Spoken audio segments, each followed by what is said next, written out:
murder trial was deemed a mistrial. Jurors deliberated for 30 hours, but could not agree on whether Thompson meant to kill Hernandez in a fight outside a restaurant last year. The case will be retried. And joining us now is Cesar Espinosa with Fiel and Wendy Maldonado, Hernandez's cousin. We want to thank you guys for coming on The Factor Uncensored. Obviously, you had to been on pins and needles this weekend. I was like, I can't believe they are still deliberating. In fact, on Friday, I sent you a text. They were still deliberating, and right. Saturday. So when you heard that there was a mistrial, Wendy, your thoughts on that? I kind of felt like we were a little let down. I felt like more could have been done.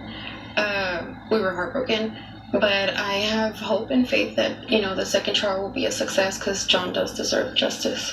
You had a chance to sit through most of the trial, and I'm sure you too, Cesar. What do you think the prosecution lacked that did not get a conviction in this case? I would say just more towards leading to what happened, not based off of John's past or what his life was, more of what actually happened that night. More evidence, more witnesses, proof to show that they had their case. And Cesar, it's my understanding there was an attempt to paint Mr. Hernandez as a bad guy here, and for all intents and purposes, someone who deserved it. So your thoughts on that and his background playing such a prominent role in this trial? Well, at the end of the day, we all make mistakes, and nobody's perfect. Whoever claims to be perfect is outright lying, right? So that's number one. Number two is, at that moment, it didn't matter who John was. What happened there is that John's life was taken in cold blood by this man who choked John to death. And so nothing gives Mr. Thompson the right to be judge, jury, and executioner in this case, no matter what John's past was. At this point, to us in the family, that's irrelevant. What matters are the events that took place like that. What mattered was the intent, and the intent was to steal a man's life. And that evidence of that is that John is not here with us. He's gone on to a different life. Wendy, when you look at the circumstances and the video and the chokehold there on Johnny by Mr. Thompson, do you think he went there with the intent to try and kill Johnny? Or was he trying to subdue from your perspective? Or does it matter? Because the end result is death. Right. John's gone.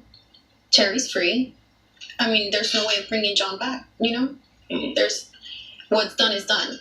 Whether he went there with the intentions or not, I don't know. I can't read his mind. But he chose to do something that night that cost somebody their life.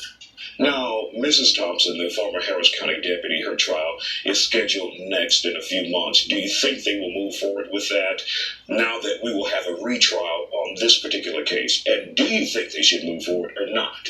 Well, I think it might be the best idea to let this case play out to see what the outcome is on this case. Obviously, the defense attorneys for both Shauna and Terry are going to want to move things as far as possible to secure their client's freedom for as long as possible. But at the end of the day, we hope that we get a new trial very soon on Mr. Thompson, that gets resolved, and then that we go on to Sherry.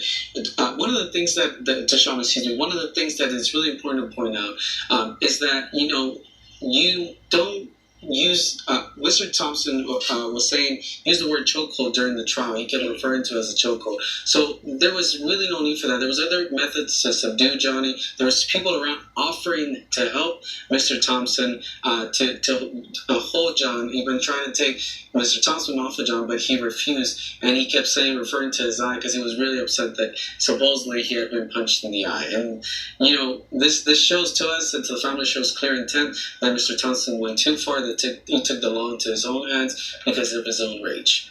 What is further justice delayed feel like for you? You're still waiting. It feels like it's been forever, that it's taken really long. So having to wait even longer just kind of makes us feel like they're not really taking it very serious. We waited a year, a little bit over a year and a month, and Terry's still free. I mean, how are we supposed to feel? John's not here, and Terry's free. He knew when to stop and he chose not to.